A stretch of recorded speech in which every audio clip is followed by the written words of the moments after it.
नमस्कार दोस्तों, आज हम बहुत ही प्रचलित व्रत की कथा सुनाने जा रहे हैं। एक गांव में एक निर्धन विधवा ब्राह्मणी रहती थी और उसके साथ उसका एक पुत्र भी था।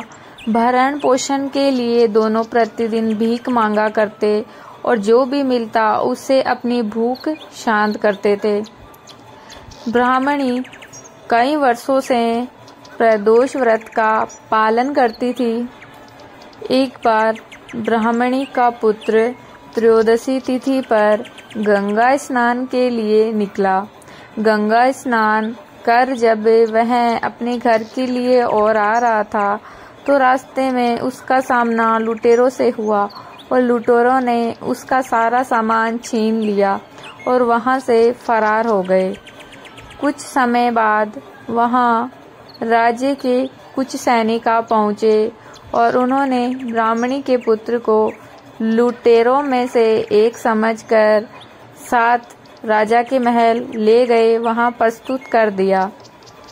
उसको लुटेरा समझकर और उसकी बात सुने बिना ही उसे कारागार में डाल दिया।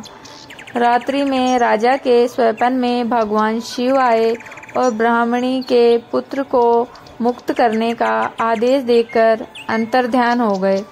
राजा नींद में से उठकर सीधे कारागार पहुंचे और युवक को कारागार से बाहर निकालने का आदेश दिया।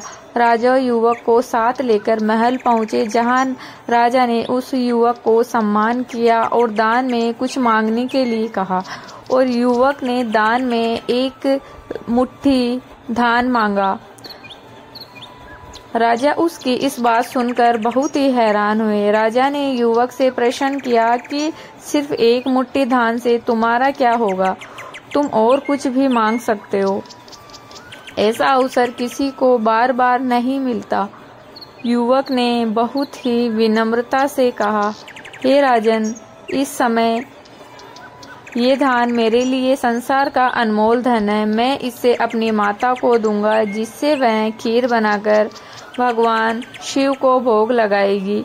फिर हम इसे ग्रहण कर ही भूख शांत करेंगे। राजा युवक की बात सुनकर बहुत प्रसन्न हुआ।